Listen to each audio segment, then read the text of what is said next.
Dag sê ritme familie, waar jy ook al kyk, hier of daar of deur, jy is baie welkom. Ritme is bedoel vir elkeen wat die Here se woord liefhet. Ons ritmeer digitaal elke week en vandag is geen uitsondering nie. Ons is uitverkoop aan die Bybel, ons is uitverkoop aan die Here, ons is uitverkoop aan die evangelie. Daarom is dit Johan en my se verwagting en geloof en hoop dat jy elke keer die onverdunde woord van die Here sal hoor en dat dit in jou lewe 'n groot impak sal maak. Baie welkom, dit is so lekker om saam met jou elke keer te mag reis. Vir jou wat digitaal ingeskakel is en ook vir elkeen naby Pretoria wat elke Sondag aand om 6uur in die kwartaal so welkom is by King Price se spasie. Wel, dit is tyd vir Ritme Digitaal. Hier gaan ons. 'n Hartlike hallo van my kant af. Ritme, dis altyd belangrik dat jy moet tuis voel. Dis altyd belangrik dat jy moet welkom voel. Ons wil sommer hier reg aan die begin, praat ek namens myself en Stefan. En daar's 'n spannetjie betrokke. Ek bedoel hierdie val nie net uit die lug uit nie, want daar's 'n spannetjie betrokke om hierdie moontlik te maak, die inpersoon by King Price, en dan hierdie digitale manier, soos ek sê, daar's 'n klompie mense wat hierdie laat werk en in die eerste plek vir hulle almal en elkeen baie dankie vir julle toewyding, vir julle sommer ook net liefde vir ritme. En as jy lief is vir ritme, dan is jy lief vir die woord, want dis waaroor ritme gaan. En dan baie dankie vir elkeen wat finansiëel bydra ook, om ritme te help, om die in-persoon ding in Pretoria te kan doen, en dan om digitaal te kan kuier wêreldwyd. Dit bly net 'n enorme voorreg. Weet net, ek en Stefan raak hierdie nooit gewoond nie, en dan ook Dani en Peer wat vir ons help met die predikingsgedeelte en die span agter die skerms. Ons waardeer elke bydrae ook wat julle maak, sodat dit moontlik kan wees om digitaal te kan gaan en om in persoon te kan gaan. Ek praat altyd van die treinspoor, sodat ons die treinspoor kan doen. En alles om die woord by mense te kry. Dankie daarvoor. Vir elkeen ook wat hierdie boodskappe aanstuur na vriende en familie toe. Julle is so welkom om dit te doen. Ons wil mos nou die woord uitkry. Ons wil hom so wyd as moontlik kry. Dankie ook daarvoor. Nou vandag gesels ons so 'n bietjie, terwyl ek jou so dankie vir almal, gesels ons sommer so 'n bietjie oor spanwerk en verhoudings en eenheid, en ek praat altyd van daai 3 baie belangrike woorde in die Bybel en in die lewe. Ons, saam en mekaar. Geweldige belangrike woorde. Nou, kom ons sê dit net weer vir 'n slag vir mekaar. Die lewe is verhoudings. Die mooi Engelse sinnetjie, life is relationships, was 'n kosbare boek, kosbare voorreg wat ek gehad het om 'n boek oor te skryf eendag. Life is relationships. Die hele lewe gaan oor verhoudings. Alles begin met 'n verhouding met God, 'n verhouding met jou hemelse Vader, sodat jy vir hom kan sê, Vader, dis 'n verhouding. En dan die verhouding wat baie van ons baie keer vergeet, is verhouding met jouself. Om ook in 'n gesonde verhouding met jouself te staan, sodat jy gesond kan leef in verhouding na ander mense toe. Of dit nou huweliksverhouding is, of dit nou gesinsverhoudings is, of dit nou werksverhoudings is, en so kan ek aangaan. Die lewe is verhoudings. En dit is vir my so kosbaar dat die Here dit self vir ons demonstreer. Hierdie ons saam en mekaar, hierdie spanwerk, hierdie eenheid, hierdie belangrikheid van verhoudings in die lewe.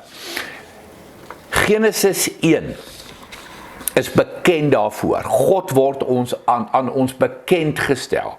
God word, ek wil amper vir jou gesê, jy ontmoet hom in Genesis 1 as die skepper God, die kreatiewe skepper God, die een wat die berge gemaak het, die see gemaak het, die riviere gemaak het. Elke dier, hoe kreatief, elke insek, of dit nou die kleinste diertjie is, of die grootste oom olifant, die Here het dit gemaak, of die mooiste kameelperd, of die vinnigste jagluiperd. Ons word daar blootgestel en bekendgestel aan God die Skepper. Maar daar is 'n belangrike vers in Genesis 1 wat ons baie keer te vinnig oorlees. Want 'n verskriklike belangrike eienskap van God word vir ons geopenbaar in Genesis 1 vers 26. Toe die skepping nou klaar is, verby is, die mens is nog nie gemaak nie. God moet nog besluit, wie gaan my verteenwoordig? Wie gaan heers oor hierdie handewerk van my, hierdie kunswerk, die skepping wat ek gedoen het? Wie gaan heers daaroor? Wie gaan my verteenwoordig? En toe gebeur die volgende in Genesis 1 vers 26. Toe het God gesê, kom ons maak die mens as ons verteenwoordiger, ons beeld. Nou daar kry jy die woord ons. Ons verteenwoordiger, ons beeld. Kom ons maak die mens. 3 keer die woord ons. In 'n relatief kort sinnetjie. Nou wie is hierdie ons en wat probeer God vir ons hierdeur sê? Hierdie ons is Vader, Seun en Heilige Gees, wat een is. Ons staan in verhouding met mekaar. God die Vader, God die Seun en God die Heilige Gees staan in verhouding met mekaar.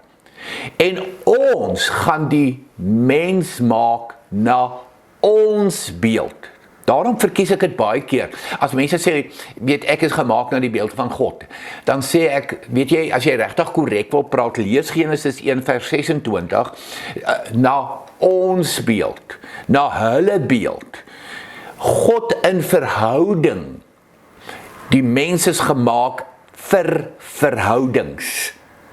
Ons verteenwoordig God. Met ander woorde, ons kan nie die lewe doen sonder verhoudings nie. Ons leer dit in Genesis 1. Kom die Here met hierdie identiteit van homself, wat hy aan jou en my bekend maak en bekendstel. En saam met dit, kom sê hy, maar dit is hoe julle gaan wees. Julle is na ons beeld gemaak. Julle is gemaak vir verhoudings. Julle is gemaak om in verhouding te leef.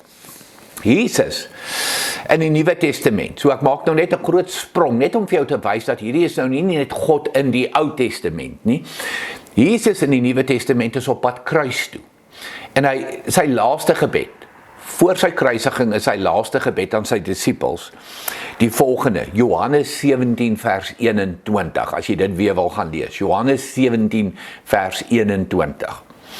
Ek bid dat hulle almal een mag wees. Hoor Jesus se gebed vir sy disippels, vir sy volgelinge. Jesus se gebed vir jou en vir my. Want ons is mos sy disippels vandag. Eenheid. Ons saam en mekaar, verhoudings. Net soos u Vader in my is en ek in u, dat hulle ook in ons mag wees, sodat die wêreld kan glo dat u my gestuur het. Kyk hoe belangrik is eenheid, kyk hoe belangrik is verhoudings. Wanneer ongelowiges kyk na die mooi verhoudings tussen gelowiges, en die koinonia, die medegelowiges wat vir mekaar lief is, en daar's 'n warmte, ek wil amper dit noem 'n goddelike warmte tussen mense. Ek wil ongelowiges, alle mense, smag daarna. Met ander woorde, hierdie eenheid het 'n gevolg, en ek wil dit weer vir jou lees, sodat die wêreld kan glo dat u my gestuur het. Sodat die wêreld kan glo dat Jesus die Christus is, dat hy die Here is. Waarin raak dit sigbaar? Ek wat die Here ken, en jy wat die Here ken, en ek en jy wat in 'n mooi en 'n goeie en 'n positiewe en 'n opbouende verhouding met mekaar staan. So God raak sigbaar in verhoudings. Dit is verskriklik belangrik. En daarom is verhoudings die lewe. En spanwerk die lewe. En eenheid die lewe. En ons saam en mekaar 3 verskriklike belangrike woorde. Hierdie volgende gedeelte wat ek nou vir jou gaan lees, het jy al 'n paar keer gehoor. Maar dit is nou lekker binne die konteks wat ons vandag gesels, om dit weer met jou te deel. Prediker 4 vers 9, vers 10 en vers 12. 2 vaar beter as 1. Ek wil vir 'n oomblik net daar breek. 2 vaar beter as 1. Mense onthou altyd, hierdie is nie 'n idioom nie. Hierdie is nie 'n idioom nie. Hierdie is 'n Bybelvers. Hierdie is God se hart.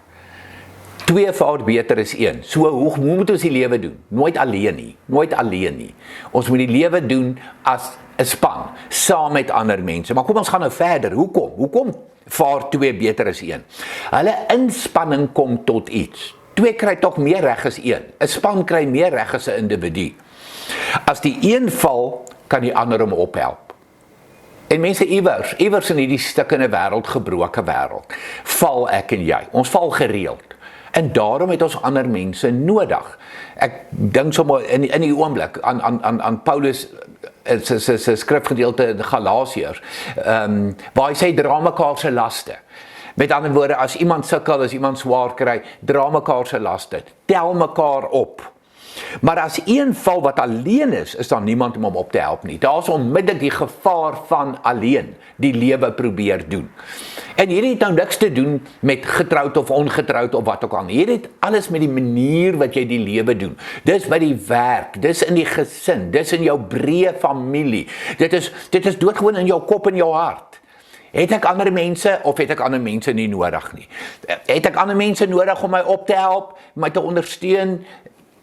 Uiteraard ja. Hierdie skrifgedeelte sê dit mooi. Vers 12. Een alleen kan oorweldig word. 2 saam kan weerstand bied. 'n 3-dubbele tou breek nie maklik nie. Daar het jy dit.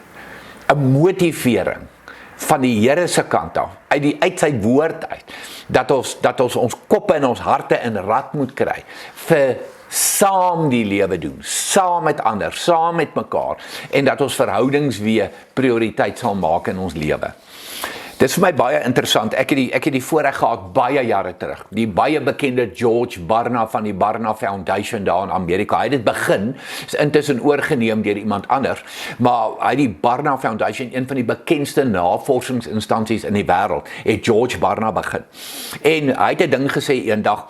Hy was hier in Suid-Afrika gewees en ek het gaan luister, wat hy uit 'n leierskapperspektief, maar ek noem dit sommer ook uit 'n lewensperspektief, sê, daar's 4 soorte leiers, Die eerste ene noem hy direktief.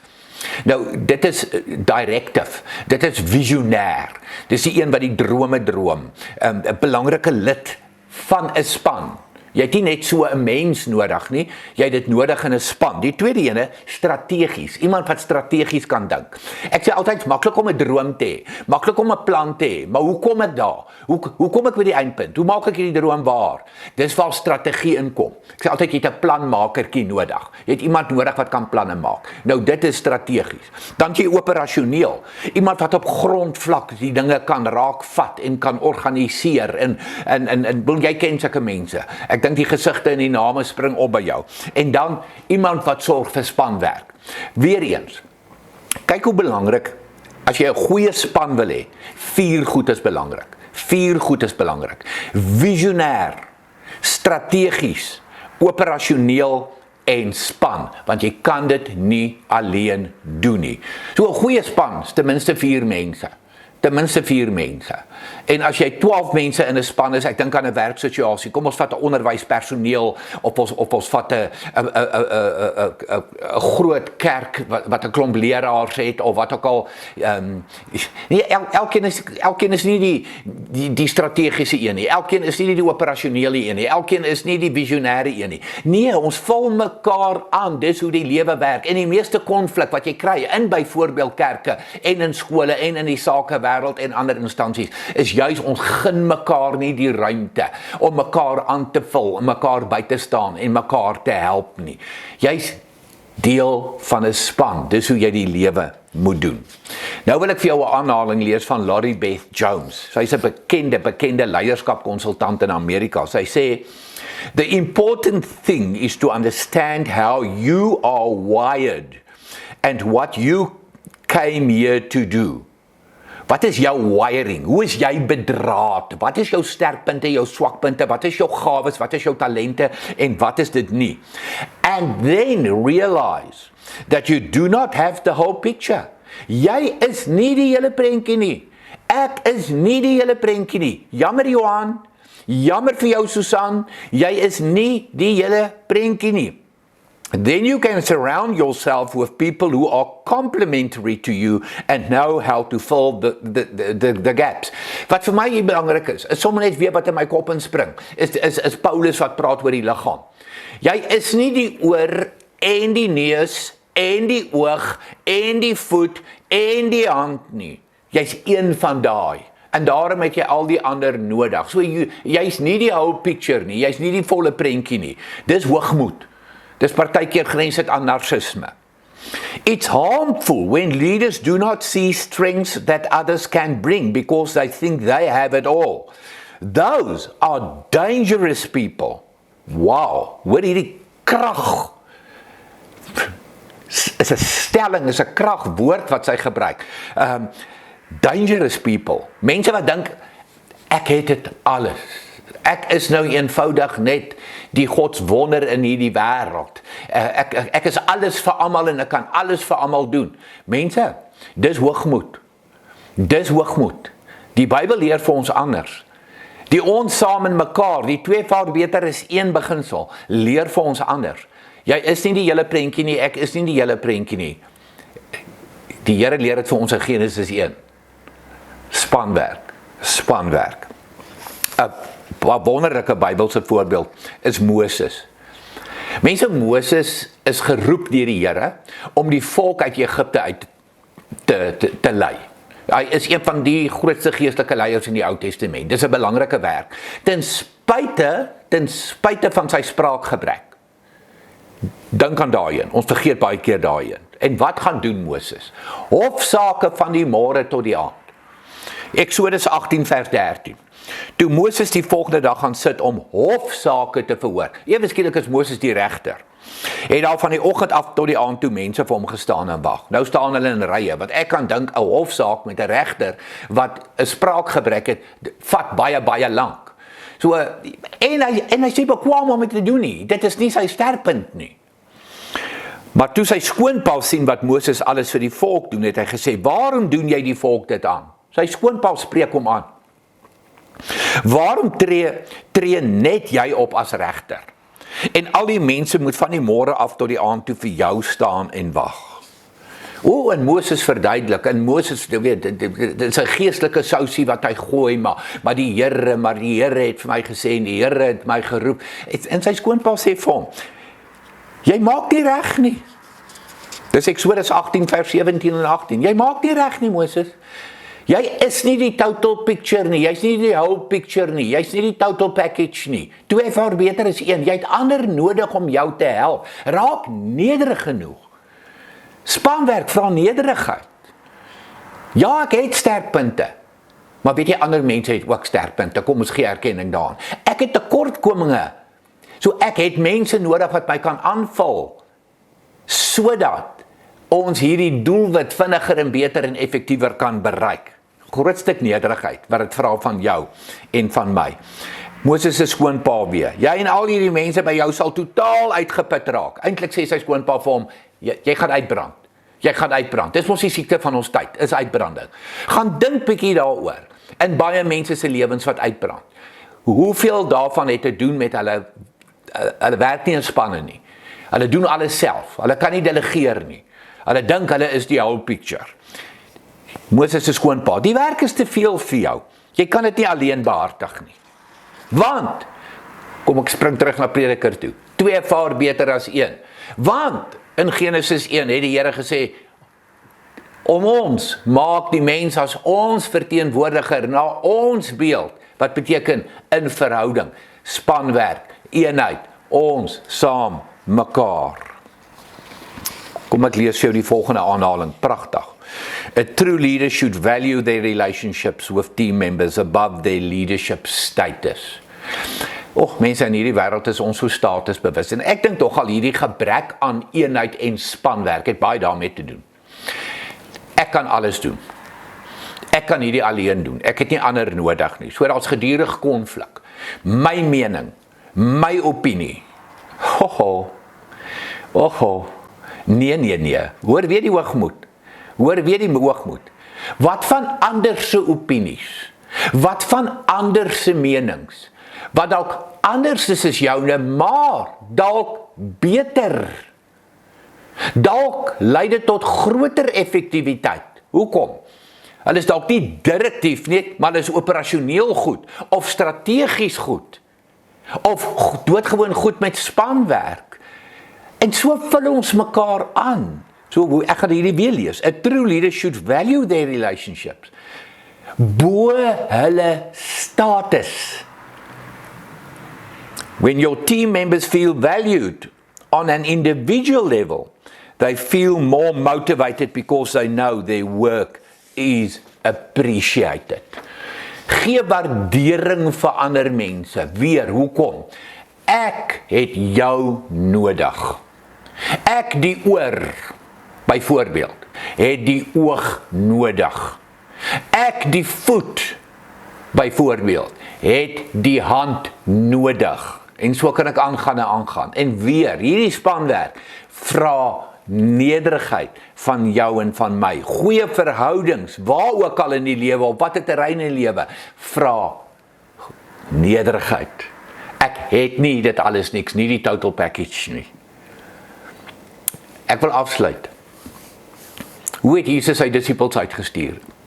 En dan herinner ek myself altyd, onthou Jesus wou die wêreld bereik het. So hy wil hulle so wyd as moontlik, na soveel dele in die wêreld as moontlik stuur. Hoe stuur hy hulle uit uiteindelik? 2-2. So hy bereik eintlik die helfte van die plekke wat kon bereik gewees het. Nee, 2 vaar beter as 1. 1 sou dit nie gemaak het nie. 1 sou misluk het. So 2 vaar beter as 1. Daarom stuur Jesus sy disippels 2 uit. Wie lei die vroeë kerk? Wie is die leier van die vroeë kerk? Daar's 2. Johannes en Petrus. Saam. Hulle was saam in die tronk. Hulle het saam die stryd gestry. Hulle het saam die leierskap gedoen na die eerste gemeente toe. Gaan lees dit in Handelinge 2 en in Handelinge 4. Maar weer, alleen 1 sou dit nie gemaak het nie. Paulus en Silas in die tronk sing lofliedere. Nie net 1 van die 2 nie. Die Here sit hulle by mekaar. Dis of daar 'n krag gegee word deur die ander een, 'n motivering gegee word, 'n ondersteuning gegee word deur die ander.